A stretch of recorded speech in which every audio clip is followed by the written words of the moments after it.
देश में uniform civil code यानी कि यूसीसी लागू होने पर बहस चल रही है इस वक्त। और इस बीच हिमाचल की कांग्रेस सरकार के मंत्री विक्रमादित्य सिंह ने यूनिफॉर्म सिविल कोड का समर्थन किया है। कैबिनेट मंत्री विक्रमादित्य सिंह ने सोशल मीडिया पर यूनिफॉर्म सिविल कोड के समर्थन में कुछ बातें लिखी हैं। क्या लिखी हैं वो देखिए और सुनिए। यूनिफॉर्म सिविल कोड का हम पूर्ण तौर पर समर्थन करते हैं। ये देश की एकता और अखंडता के लिए जरूरी है, लेकिन इसका राजनीतिकरण नहीं होना चाहिए। 9 साल से देश में एनडीए की पूर्ण बहुमत की सरकार है। इस कानून को लागू करने से कौन रोक रहा है? आज चुनावों से कुछ महीने पहले ही इसका प्रोपेगेंडा क्यों हो रहा है? जय श्री राम, ये वर्डिंग्स हैं। दरअसल समान नागरिक संहिता पूरे देश के लिए एक कानून सुनिश्चित करेगी, इस तरह का प्रस्ताव है इसमें, और सभी धार्मिक और आदिवासी समुदायों पर उनके व्यक्तिगत मामलों पर यह लागू होगा। हिंदू विवाह अधिनियम 1995, हिंदू उत्तराधिकार अधिनियम 1956 और मुस्लिम पर्सनल लॉ इसके 1937 से इस तरह के जो धर्म पर आधारित मौजूदा व्यक्तिगत कानून तकनीकी रूप से भंग होंगे और सबके लिए एक समान कानून लागू किया जाएगा। और उसी के तहत इस पर बहस चल रही है, राय शुमारी चल रही है, सबसे राय मांगी गई है और अलग अलग दल समर्थन कर रहे हैं, नहीं कर रहे हैं। इसको लेकर स्थिति अभी स्पष्ट हो रही है धीरे धीरे करके। जहां तक बात कांग्रेस की है, अभी तक यूसीसी पर समर्थन पूरी तरह से खुलकर सामने नहीं आया है, इस पर अभी इंतजार किया जा रहा है। लेकिन इन तमाम परिस्थितियों के बीच हिमाचल कांग्रेस की सरकार में कैबिनेट मंत्री विक्रमादित्य सिंह की तरफ से यह बयान सामने आया है और उसमें साफ साफ कहा गया है कि हम यूसीसी का पूर्ण तौर पर समर्थन करते हैं। और आखिर में एक शब्द भी लिखा गया है, जय श्री राम। लेकिन कुछ सवाल भी हैं इस टेक्स्ट के भीतर कि आखिर जब पूर्ण बहुमत की सरकार एनडीए की है तो फिर चुनावों से ठीक पहले इस तरह का प्रोपेगेंडा क्यों किया जा रहा है? तो आप समझिए कि कई तरह के मायने आ रहे हैं। इसको और बेहतर समझने के लिए हिमाचल की सियासत में इसके क्या मायने हो सकते हैं, रुख करेंगे हमारे संवाददाता का। हमारे साथ संदीप सिंह जुड़ रहे हैं और डिटेल्स के साथ और इसके बारे में एनालिसिस के साथ। संदीप, यूसीसी को लेकर रायशुमारी देश भर में चल रही है। समर्थन को लेकर के अलग अलग पार्टियों के अपने स्टैंड अब तक कुछ सामने आए भी हैं, अभी कुछ नहीं आया है। बात कांग्रेस की यहां चूंकि हम कर रहे हैं, सो कांग्रेस की सरकार हिमाचल में है और विक्रमादित्य सिंह मंत्री है मंत्रिमंडल में, सरकार में, और उनकी तरफ से पूर्ण समर्थन। जबकि ओवरऑल कांग्रेस की बात करें, सेंट्रल लीडरशिप की, तो अभी इस पर कहीं स्थिति को स्पष्ट नहीं किया गया है। इस बीच में विक्रमादित्य सिंह के इस तरह के फुल सपोर्ट को कैसे देखा जाए?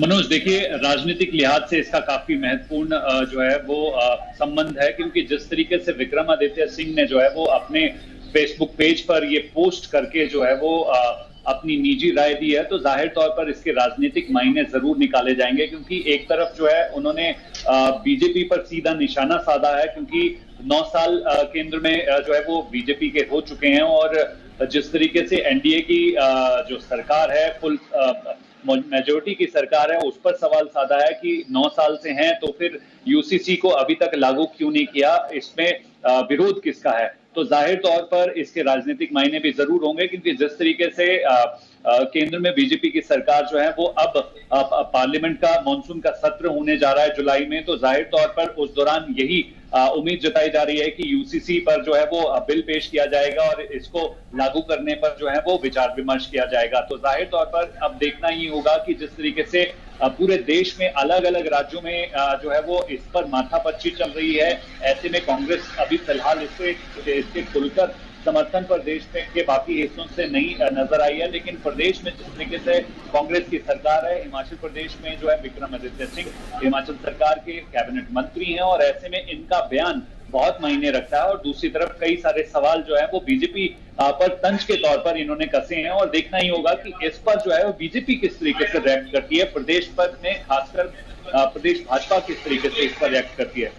संदीप, मैं हिमाचल के थोड़ी सी जातीय समीकरण के हिसाब से भी इसको समझना चाहूंगा, क्योंकि देश भर में अलग अलग राज्यों से भी राय मांगी जा रही है, समर्थन पार्टी कर रही है, नहीं कर रही है। उसके पीछे तमाम जो राज्य सरकारें हैं वो अपने राज्य के जातीय समीकरण का भी ख्याल रख रही हैं संभवतः इस पर फैसला लेने से पहले कि वहाँ मुस्लिम बाहुल्य इलाका कितना बड़ा मार्जिन का है, हिंदू बाहुल्य कितना बड़ा वोट बैंक के तौर पर है, या उसका कितना नफा नुकसान सियासत के तौर पर होता है। आदिवासी बेल्ट के तौर पर भी अलग अलग राज्य के अपने अपने समीकरण हैं। उसके आधार पर राज्य सरकारें ये फैसला ले रही हैं अभी कि हमें यूसीसी के समर्थन में आना है, नहीं आना है, या किस तरीके से आना है। इस पर मैं हिमाचल के समीकरण के हिसाब से, क्योंकि इसमें खासतौर से देखिए हिंदू एक्ट की बात हो रही है, मुस्लिम पर्सनल लॉ की बात हो रही है, जो जैन समाज के अपने जो एक्ट्स हैं उनको लेकर के बातें हो रही है, आदिवासी बहुल इलाकों के जो अपने तरीके हैं, उनका जो नियम कायदा है, उन सब को भंग करके एक समान की बात हो रही है। हिमाचल के समीकरण में ये किस तरीके से देखा जाए इस यूसीसी को? देखिए मनोज, हिमाचल प्रदेश की जो है वो 70 लाख से ज्यादा की आबादी है और इस आबादी में अगर जातीय समीकरण की बात करें तो हिंदू जो पॉपुलेशन है वो सबसे ज्यादा है और दूसरे जातियों की अगर बात करें तो 2% से कम जो है वो मुस्लिम और बाकी की अन्य जातियों की पॉपुलेशन यहाँ पर रहती है। तो ऐसे में हिमाचल सरकार अगर जिस तरीके से हिमाचल सरकार के मंत्री अपना जो है व्यक्तित्व इसमें सोशल मीडिया के माध्यम से जाहिर कर रहे हैं कि उन्हें किसी तरीके की आपत्ति नहीं है, यूसीसी अगर देश में लागू होता है तो जाहिर तौर पर एक तरफ संकेत दिया जा रहा है कि हिमाचल सरकार के कैबिनेट मंत्री ये कह रहे हैं कि यूसीसी अगर केंद्र सरकार लागू करती बिल पास करा देती है तो उसके बाद जो है हिमाचल भी इसको जो है वो आसानी से जो है एक्सेप्ट करेगा और इसको लागू करेगा। तो जाहिर तौर पर हिमाचल के लिहाज से जो है विक्रमादित्य सिंह का बयान काफी मायने रखता है, देश की राजनीति के लिहाज से भी जरूर, क्योंकि इस वक्त जो है वो कैबिनेट मिनिस्टर हैं और दूसरी तरफ अभी जो केंद्र में बीजेपी की सरकार है वो यही चाह रही है कि तमाम जितने भी राज्य हैं वहां के जातीय समीकरण को ध्यान में रखते हुए लोगों से बातचीत करते हुए जो है इस यूसीसी बिल को जो है वो पेश किया जाए, ताकि किसी भी तरीके की स्थिति जो है वो आने वाले समय में जब इसे लागू करने की स्थिति में जब सरकारें होंगी तो उस वक्त किसी तरीके की परेशानी ना हो। जी अच्छा संदीप, अब मैं विक्रमादित्य सिंह के स्टेटमेंट्स पर ही आता हूं जो सोशल मीडिया पर उन्होंने शेयर किया है अपने पोस्ट के जरिए।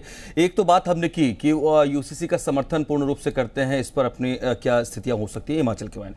अब उनके स्टेटमेंट, उनके पोस्ट के दूसरे हिस्से पर अगर आए हम तो वो ये भी लिखते हैं कि जब केंद्र में एनडीए की पूर्ण बहुमत की सरकार है तो चुनावों से ठीक पहले, यानी जब अब जो अभी 4 राज्यों में चुनाव होने वाले हैं या अगर हम लोकसभा चुनाव की बात करें 24 की, उसकी ओर इशारा करते हुए कि फिर इन चुनावों से पहले प्रोपेगेंडा क्यों, यानी एक तरीके से वो तंज भी कर रहे हैं, क्या ऐसे लें इसके इस टेक्स्ट को?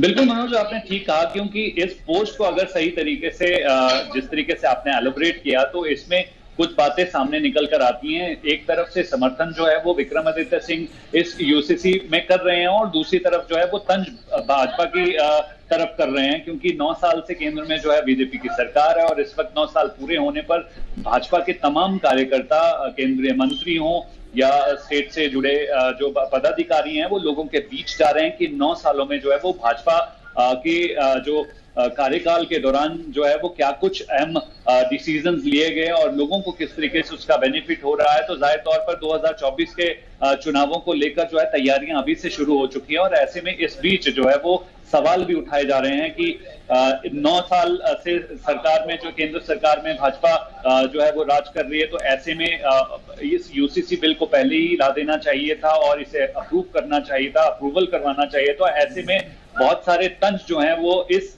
पोस्ट के माध्यम से देखे जा सकते हैं, पर इसमें रिएक्शन जो है वो स्टेट में बीजेपी की तरफ से क्या रहेगा उस पर हमारी नजर बनी रहेगी। अच्छा संदीप, बात विक्रमादित्य सिंह की कहें, इस घराने की बात करें तो देखिए पूर्व सीएम रहे वीरभद्र सिंह भी कई बार ऐसे मौके आए उनके, जब तक वो सियासी सफर उनका रहा, जब अपनी एक पार्टी लाइन से अलग हट करके अपनी लाइन भी वो रखते रहे हैं।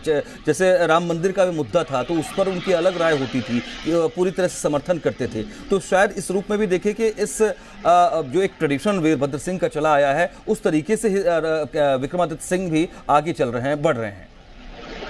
बिल्कुल मनोज, आपने ठीक कहा, क्योंकि वीरभद्र सिंह जब जीवित थे तो उस दौरान कई बार हमने सवाल किए, मीडिया उनसे सवाल करती थी, देश से जुड़े मुद्दे जो हों उन पर उनकी बड़ी सीधी राय रहती थी और चाहे उसमें दूसरे राज्यों में कांग्रेस शासित प्रदेशों में जो है वो जिस तरीके से विरोध जो है उन निर्णय का किया जाता रहा, लेकिन वीरभद्र सिंह जो है बेबाकी से उसका जवाब देते थे। पर अब जो है पिछले कुछ सालों में विक्रमादित्य सिंह जो है उनके बयान भी उसी तरीके से देखे जा रहे हैं, क्योंकि वो भी जो है बेबाकी से राष्ट्रीय मुद्दों को लेकर जो है वो अपनी पार्टी की विचारधारा से अलग होते हुए जो है विजन अपना रखते हैं। तो ऐसे में उनका ये पोस्ट बहुत मायने रखता है, क्योंकि 2024 में जो है अभी लोकसभा के चुनाव होने हैं। ऐसे में दोनों ही बड़ी पार्टियां, कांग्रेस हो बीजेपी हो, दो लोगों के बीच जा रही है ताकि 2024 का रण जीत सकें। ऐसे में कौन से बड़े मुद्दे जो हैं 2024 के चुनावों में हो सकते हैं,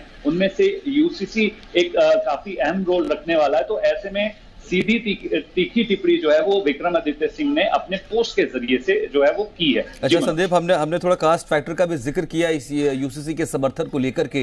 बात हिमाचल की जब भी हम करते हैं, अलग अलग चुनाव में हमने किया, तो ठाकुर और ब्राह्मण का दबदबा यहाँ माना जाता है। मैं ये जिक्र दोबारा से इसलिए कर रहा हूँ क्योंकि मैं एक आखिरी बात करना चाह रहा हूँ आपसे। एक जो इस खबर या इस पोस्ट को लेकर के सामने आई है, एक आखिरी टेक्स्ट मैटर जो है, उस टेक्स्ट के लास्ट वर्डिंग में जय श्री राम।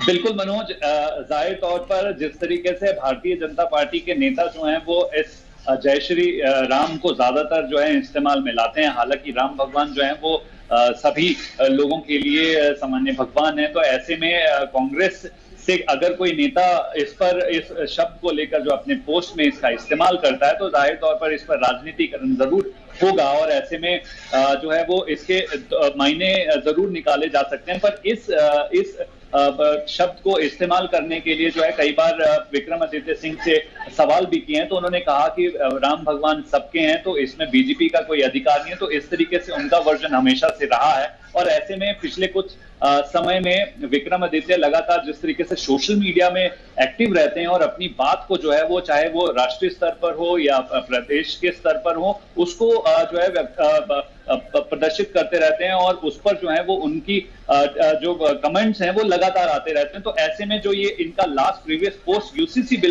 यूसीसी को लेकर है, तो अब उस पर रिएक्शन किस तरीके से प्रदेश में आएगा वो देखने लायक रहेगा। जी बिल्कुल, बात निकली है तो दूर तलक जाएगी अभी। और सेंट्रल आला कमान को भी कहीं ना कहीं जिस तरीके से हिमाचल की राजनीति में इस वक्त विक्रमादित्य सिंह के स्टेटमेंट से भूचाल एक प्रतिक्रियाओं का दौर शुरू हुआ है, इस पर उनको भी संज्ञान लेना होगा। देखते हैं क्या और रिएक्शंस आते हैं। बहुत शुक्रिया।